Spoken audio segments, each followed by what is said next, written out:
trekking poles. Just wanted to share a few things that I've learned about trekking poles over the years. One is the proper way to use it, which most of you know, I'm sure, but I didn't at one point. So here's the strap. You don't go in the strap to grab the trekking pole.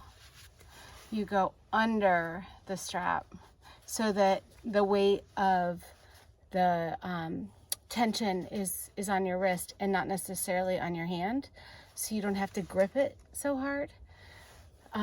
Couple other things that I realized is that this feels good, but every once in a while pushing down on the top of the pole is really helpful for me, especially when I'm climbing uphill.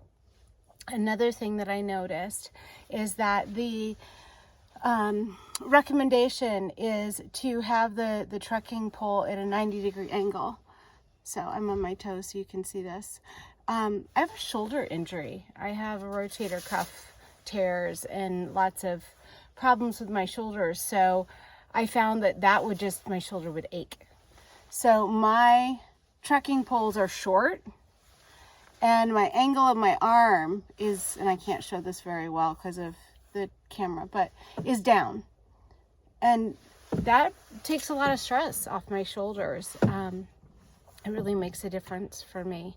I also know from physical therapy, if you've got a shoulder injury, sometimes that internal rotation of the arm can be a problem. So holding your hands a little bit outward can help in that area.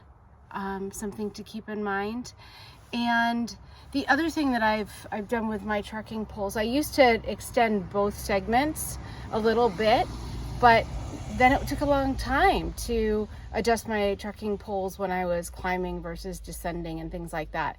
So now I just move the bottom section. I don't even move the top anymore, and it just stays like that. Mostly I use trekking poles to keep sausage fingers away. I find if I'm out on trail for a long period of time that my hands swell.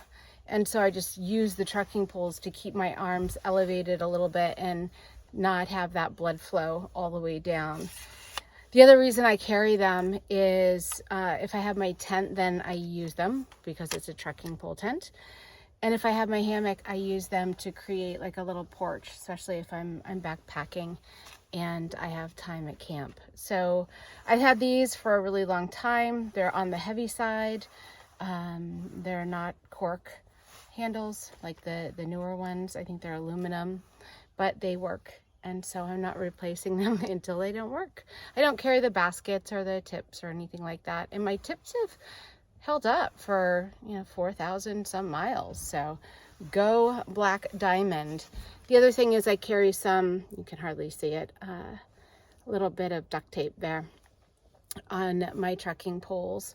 And because I use them to hold up my porch, I put some reflective tape around them so that I don't run into them at night. That's all I've learned about trekking poles.